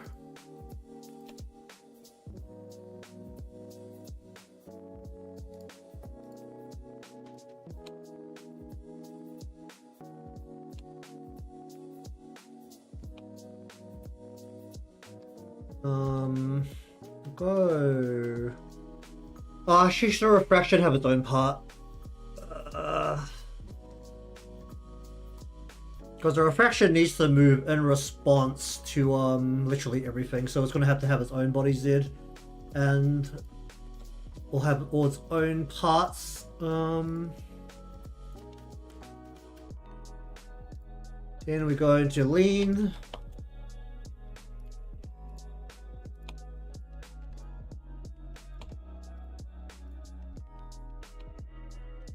Oh, jeez. I'm now over an hour and a half into doing this, and my sanity is slowly leaving me. Into body X.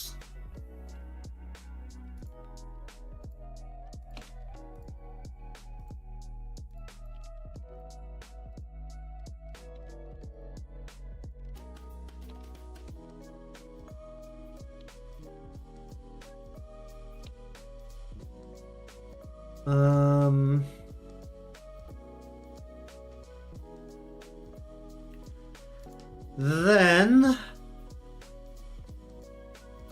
we're going to need a how many?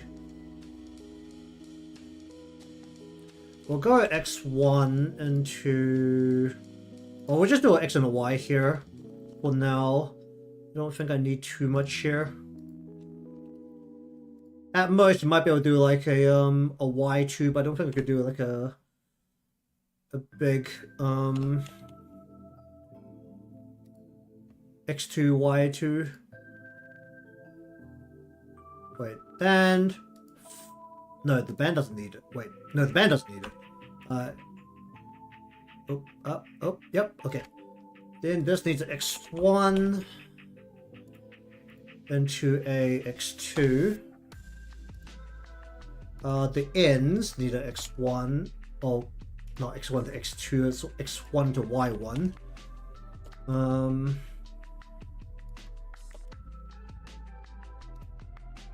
Actually, no, the ends can have more. We'll make this an X2. Actually, for the ends, we're gonna do a full set. We're gonna go X2 into X3. Oh, that is a Y. X3 into Y. We'll do a Y2 here. Just so the bell can look like it has some weight to it. X1, X2. This is going to be a lot floppier than it needs to be, and I don't know if that's going to be a problem. Well, honestly, if it is a problem, we'll just reduce the strength of the physics and that'll kind of solve the problem on its own. Because technically a bell hanging off just cloth, likely, at least in my general vision of this, to be cotton, will be a very light material, so shouldn't have to worry too much about having it feel like it's swinging too much, because it's a heavy object on a light piece of or on a light pendulum.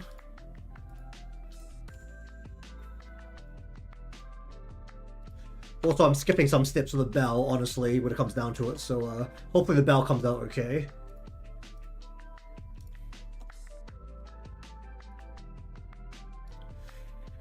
Oh boy, okay, that's one part of that.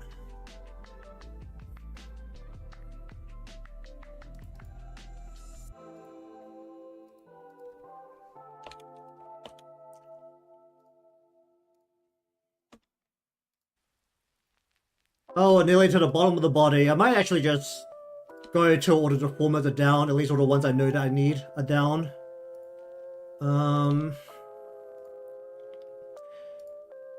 So it might go a bit longer today, and that's fine.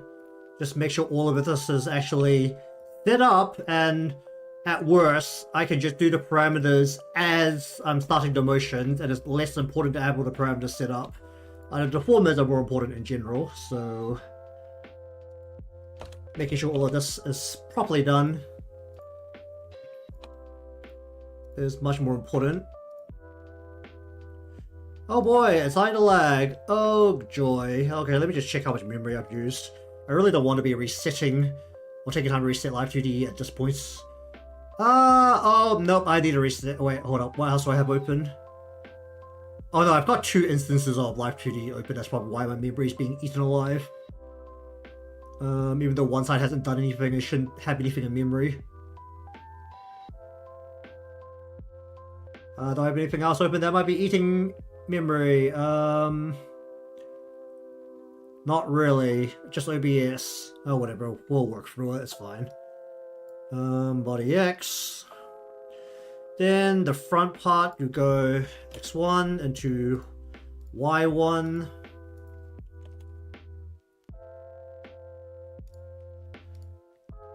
Or the bow part, X1 to Y1. Then for the ends, we'll go X1, 2, and 3. Into Y1 and 2. Gonna see how flowy the physics can actually get with how soft I'm imagining the materials right now, because I'm adding a lot of pendulum joints on for a lot of things, so it might get incredibly swingy.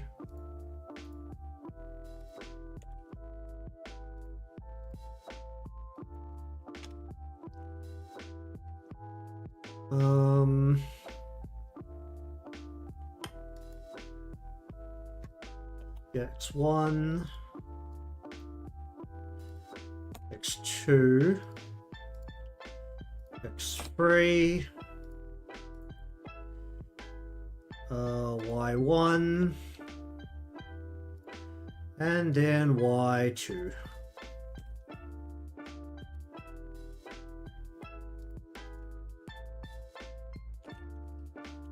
Okay, next part. Body's dead.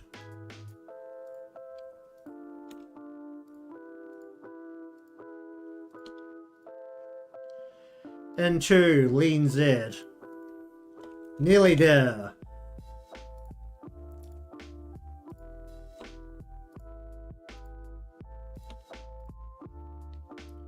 N2, body X.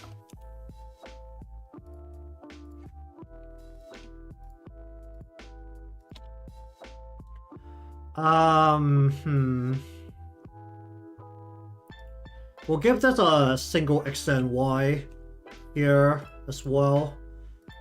It won't be very much, because technically this is held down quite a bit, because this is tight here, and then this is just kind of hanging down here very lightly, so at most we'll just have a little bit of a flop, and you probably can't see it 90% of the time anyway. Alright, onto the legs! Finally, all the way. Actually, no, we're not down to the legs yet, we're down to the skirt. But that's getting very close. Alright, now that we have the whole upper body done, let me just close this. For the whole of the upper body, we're gonna have a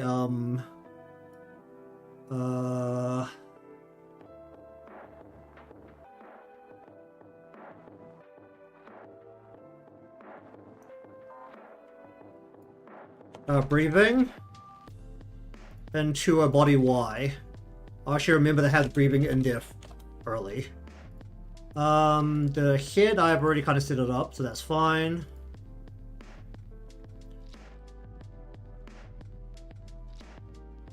Oh, did I add a breathing to this? I didn't, did I?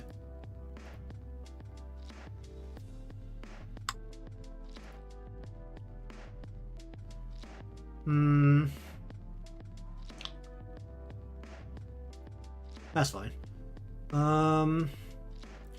Alright, lower body.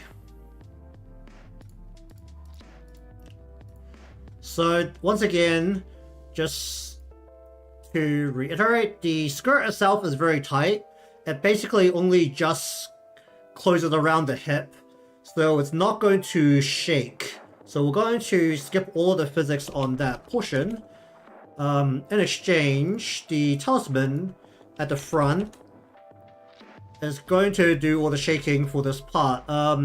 Technically, paper isn't supposed to be able to wobble very well, so I'm actually a little iffy. Actually, should it be paper or should it be cloth? Typically the stuff is supposed to be made of paper, but we could say it's made of cloth and just give it regular physics.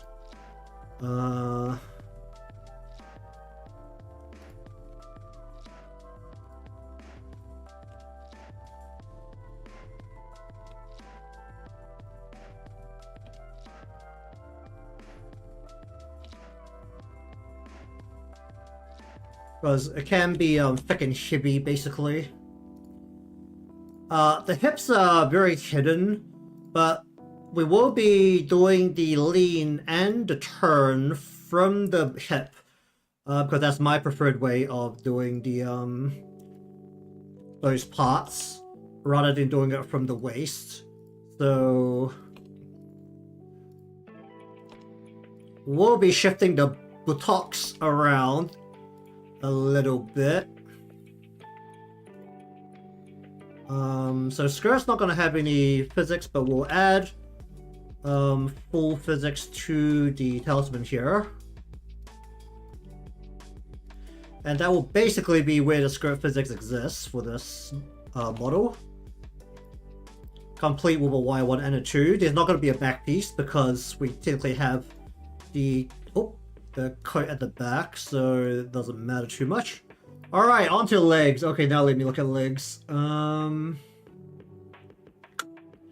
I'm most interested in is carve for this leg.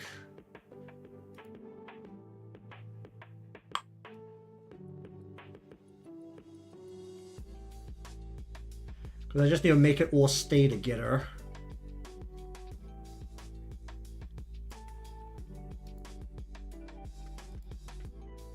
Oh yeah, I merged it down just to make sure it all stayed together, but the initial work should probably be separate.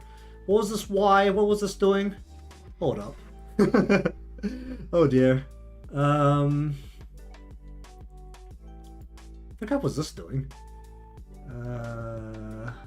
Leg physics? So that's not doing anything. Arm physics, tilt and lean. Lean motion. I don't know if this was doing anything.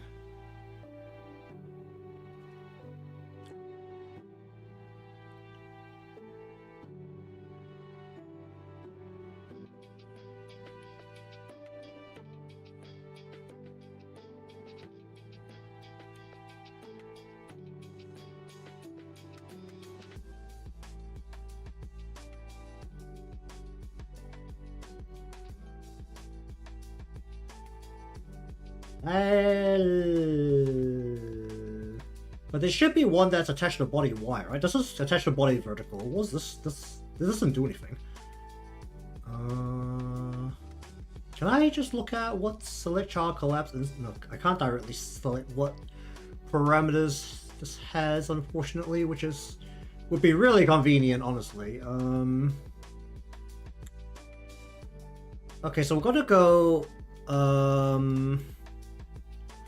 We are going to pivot on the left leg, which means that most of the outward stepping would be on to what would be the right side of the model body, but the left side visually. So first off, we need a parameter that handles essentially the body Y, moving up and down.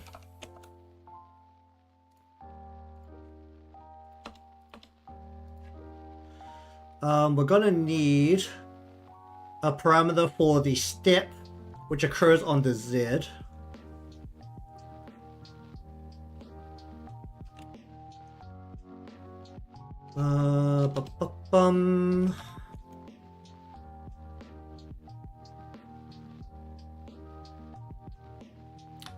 This is the right leg. This is the leg that's gonna step upwards.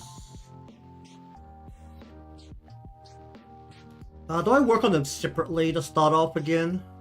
So that the step itself is separate from the or should I just mash them together and just see if I can make it work? Because it's just it's a 2x2 or 3x3 matrix that I need for this. It should be okay if I just leave them together. Body X.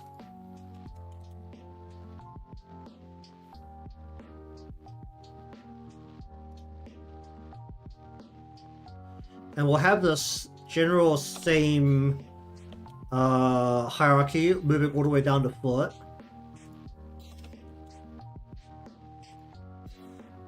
Because this is all the foot will be affected by, realistically speaking. I really don't know if the knot and the main thong part needs to be separated.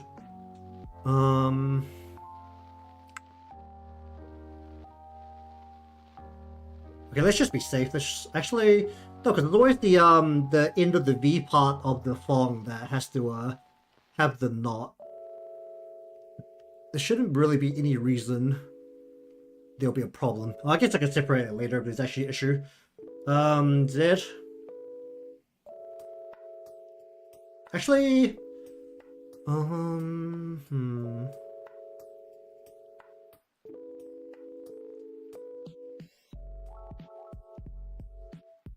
No, so the whole foot is going to have a Z lift.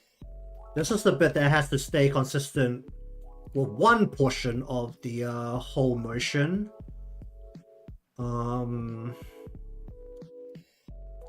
The rest of it, however, will have just the standard body Z.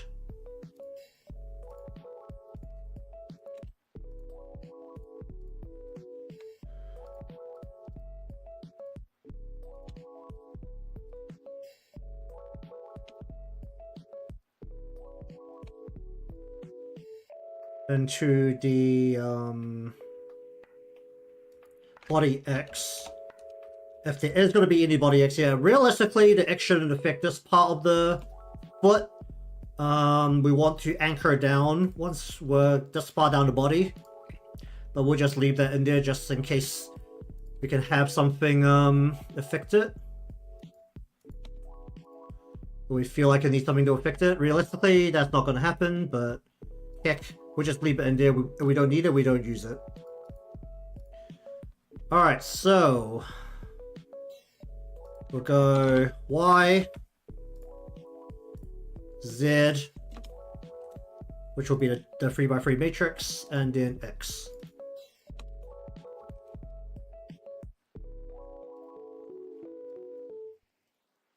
And once again, Y. Just make this a capital to keep this consistent, and I'm not looking at things that would drive me insane. Z. And X.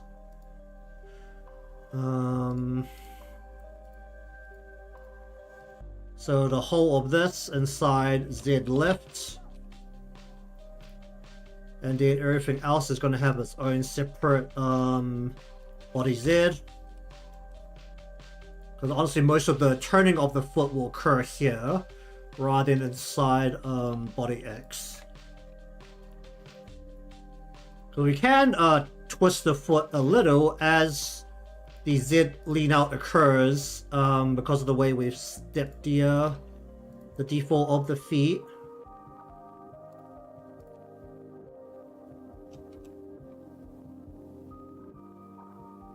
The Y won't affect this part, so we don't have to worry about that. So we'll go X. Realistically, it won't be used, but it's going to be in there for safety. And I don't have to worry about putting it in later.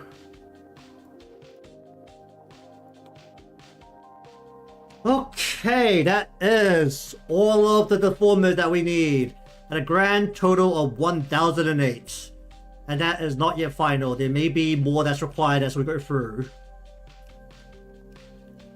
Okay, so the model is now officially ready for actually putting into motion. I just want to try something real quick and see if I can export most of my physics. Can I export my physics? I can. Do I try that, actually? I mean, I had to rename a lot of the hair parts, but everything else I can technically just reuse. And that'll save me a ton of time. Okay, let me see if I can export this. My physics settings from save into regs. I'll just say, wait, I already have one? The specified file already exists. Why does it? Oh no, that. Oh, it's just the physics file that pumps out. Okay. Let me see if I can import that actually.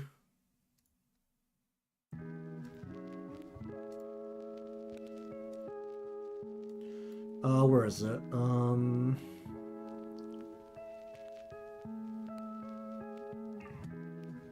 looking for JSON.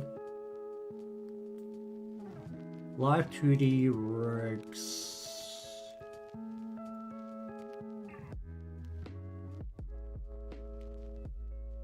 Okay, never mind. These are the parameters before I can just pass it along.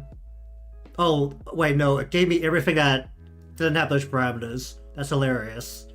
Okay, never mind. Let me just... I'm just gonna probably do it from scratch then, that's fine. Or once I add in all the parameters, I can worry about it then.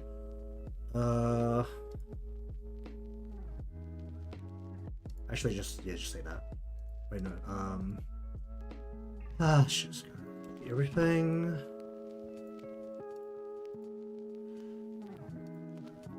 Because I can't just straight import the... Wait, I can't straight import the whatchamacallit, my parameter defaults either, can I? Bulk setting of model parameters. It doesn't seem to want me to do that. What's this export to? I'll see if I can export this. This will save a ton of time. Because most of it, not all of it, but most of it will still be the same.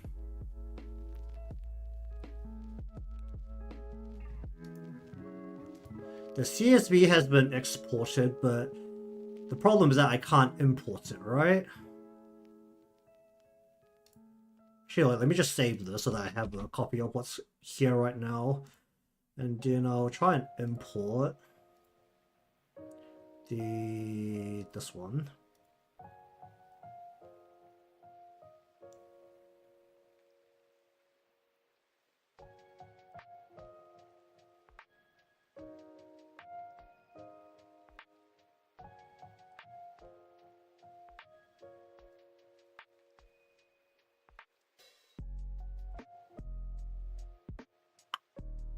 Does it really? Why can't? Wait, can I not? Model object. I don't want model object. I want model parameters, but why am I not allowed to just take all of them when they're literally the same thing? Oh, whatever. Okay, let's just close that. Does that reduce my memory usage? It does. Okay. Alright, so anyways, I'm still gonna set the parameters as we go, but that's actually less of an issue in general. But unless I want to do something else, we'll start on the head motion. next time and start working from there. Whether I want to do something else is gonna be based on the usual whim on the day, who knows, but if I don't feel like doing any drawing of any kind, tomorrow we'll start the Heirachy and slowly move down the body like usual. Realistically, Heirachy will take a while, so it's not going to be done anytime soon, at least. Probably be a couple of sessions of just the head, because it is, for those unfamiliar with this, it is the head, the face, and the hair are all basically have to be jammed in separately, and the corners have to be manually done, because you can't use the corner function within Live2D to work with it.